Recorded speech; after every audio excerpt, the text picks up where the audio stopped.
rupees. Question number 5. The company purchased a machinery for rupees 1 lakh and depreciation rate is 10% per annum. अब नीचे requirement देखिएगा, prepare the machinery account for first 4 years under reducing balance method, कि आपने इसका जो machinery account बनाना है 4 सालों के लिए बनाना है, और मेथड कौन सा है, रिड्यूसिंग बैलेंस मेथड।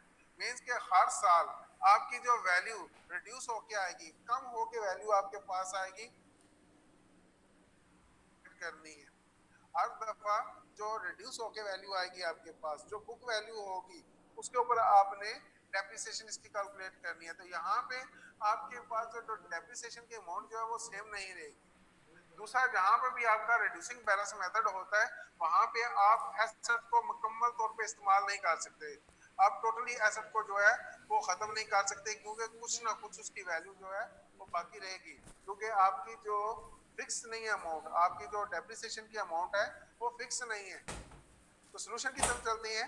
सोल्यूशन में देखिएगा लिखा हुआ मशीनरी अकाउंट, और शुरू में आपने जब वो एसेट परचेज की है वो है आपके पास 1 लाख, 1 लाख इसकी वैल्यू है। इसके ऊपर जब आप डेप्रिसिएशन लेंगे तो 1 लाख के ऊपर डेप्रिसिएशन अगर हम लेते हैं तो 10% डेप्रिसिएशन है, तो 10% डेप्रिसिएशन आ जाएगी आपकी 10,000।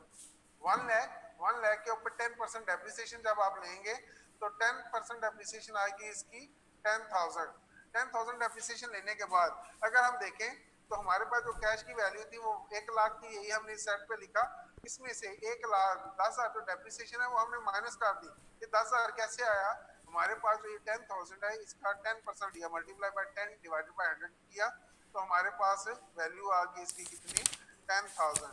तो 10,000 लेस करने के बाद रिमेनिंग अमाउंट आपकी कितनी आएगी, वो है 90,000। 90,000 रुपया इसकी वैल्यू आ जाएगी। अब ये 90,000 जो वैल्यू है ये आपकी बुक वैल्यू कहलाती है। मींस के जिस एसेट की वो वैल्यू जिसमें से 1 साल की 2 साल की जो भी आपकी प्रीवियस ईयर है वो डेप्रिसिएशन माइनस करने के बाद जो रिमेनिंग बैलेंस बचेगा, जो बाकी आपका बैलेंस बचेगा वो आपकी बुक वैल्यू होगी। तो यहाँ पे इसकी बुक वैल्यू है 90,000। अब ये जो 90,000 है 1 साल कंप्लीट होने के बाद इसको नेक्स्ट ईयर आप इसको ट्रांसफर करेंगे तो नेक्स्ट ईयर में आपका बैलेंस आएगा 90,000। तो यहाँ पे स्टूडेंट नोटिस कीजिएगा कि अब आपकी लास्ट ईयर जो लास्ट हमने क्वेश्चन किए हैं उसमें हमने देखा था कि जो डेप्रिसिएशन की अमाउंट थी वो सेम थी।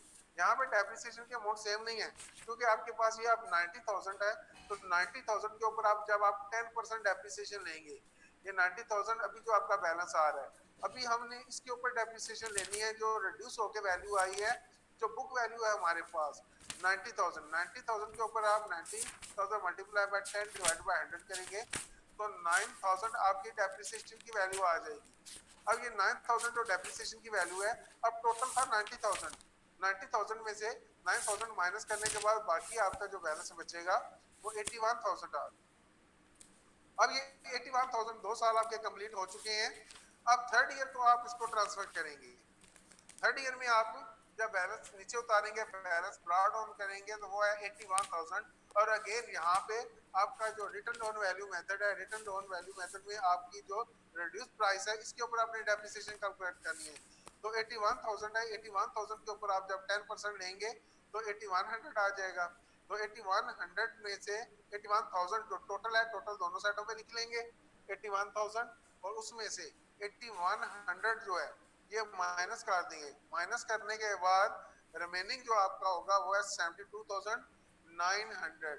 72,900 ये आपकी वैल्यू बचेगी इसकी।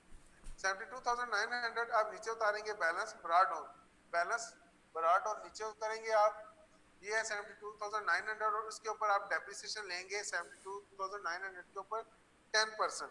10% डेप्रिसिएशन आएगी 7290।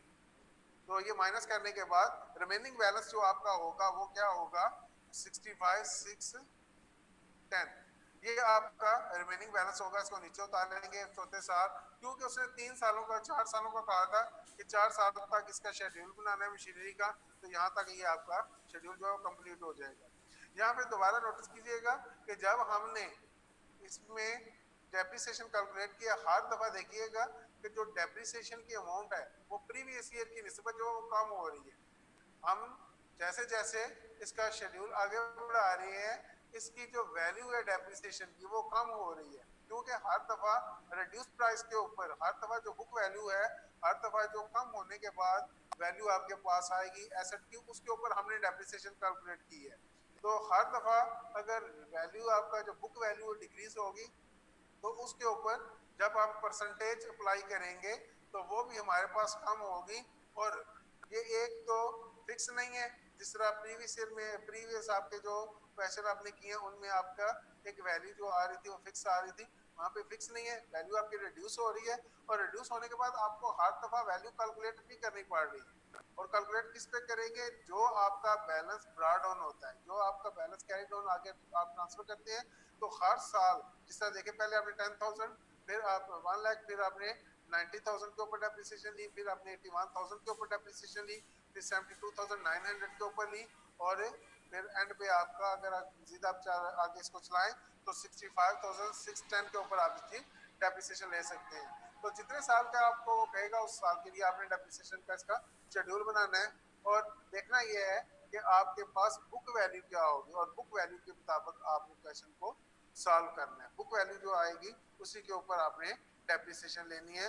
जबकि जो प्रीवियस क्वेश्चन की तरफ अगर हम चलते हैं तो प्रीवियस क्वेश्चन में आप देखिएगा कि हर साल आपकी जो डेप्रिसिएशन की वैल्यू है वो आप जो फिक्स आपकी वैल्यू थी आपकी परचेज प्राइस थी उसी के ऊपर हम कैलकुलेट करते रहे हैं।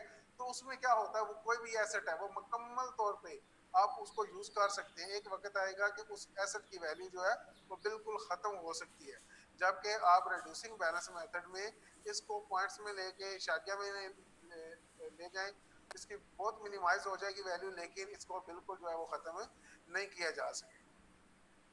नेक्स्ट है आपका क्वेश्चन नंबर 6।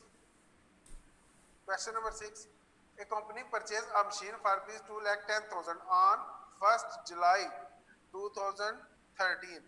1st जुलाई 2013 को कंपनी ने क्या किया, एसेट परचेज किया on 1st July 2013। Asset company ने spend rupees 24,000 on wages and installation charges और उसके ऊपर 24,000 रुपए आपने वेजेस और इंस्टॉलेशन चार्जेस पे किए। Prepare the machine account for the first 4 year under the diminishing balance method. तो मैंने आपको इसके मुख्तलिफ नाम बताए थे। मैंने आपको बताया था reducing balance method, book value method, return down value method, diminishing balance method, declining balance method, कोई भी नाम यूज कर सकता है। सबका मतलब यही है कि आपके पास जो एसेट है उसकी वैल्यू जो कम हो रही है, हर दफा जो बुक वैल्यू आएगी जिसमें से प्रीवियस ईयर के कम्युलेटेड डेप्रिसिएशन जो है वो लेस हो चुकी है, उसके ऊपर आपने डेप्रिसिएशन कैलकुलेट करनी है। हर दफा रिड्यूस होने के बाद, हर दफा वैल्यू जो है वो कम होने के बाद जो आपके पास जो डेप्रिसिएशन है वो माइनस होने के बाद आपके पास वैल्यू आएगी, उसके ऊपर आपने डेप्रिसिएशन कैलकुलेट करनी है। अगर इधर rate of depreciation is 10% per annum, पीए कभी ये लिखा होता है, पीए लिखा होता है, कभी पर एनम लिखा होता है, तो जो डेप्रिसिएशन रेट होता है किसी भी एसेट का वो फिक्स होता है, साल के लिए होता है। Assume the accounts are close 31 December each year, कि हर साल आपके 31 दिसंबर को ये अकाउंट ये क्लोज हो रहा है। ये बताने का मकसद ये है कि ये 1 जुलाई को आपने एसेट परचेज किया है ना, तो ये मुमकिन है कि कंपनी 1 जुलाई को एसेट परचेज करे और आपका जो साल है वो क्लोज कहाँ पे हो, 31 दिसंबर की बजाय आप उसको फाइनेंशियल ईयर पे क्लोज कर लें, आप 30 जून नेक्स्ट ईयर आप उसको क्लोज कर लें। ये मुमकिन है, ये पॉसिबल है, क्योंकि ये जो आपका 1 जनवरी से 31 दिसंबर तक आपका ये साल क्लोज होता है, इसको कहा जाता है कैलेंडर ईयर। और कैलेंडर ईयर के साल के कोई ऐसे है तो उसको 31 दिसंबर तक देखना है आपने इस्तेमाल की है। और अगेन यहाँ पे बता दूं कि जो एसेट आपने की है, देखना ये कि साल का के मिड में अगर आपने परचेज किया तो डेट कौन सी महीने की, महीने की पहली डेट को आपने परचेज कर लिया, फर्स्ट डेट को आपने परचेज कर लिया, तो उसको ऑनवर्ड 31 दिसंबर तक आप देखेंगे तो वो महीना भी शामिल करेंगे टोटल में। और अगर आप महीने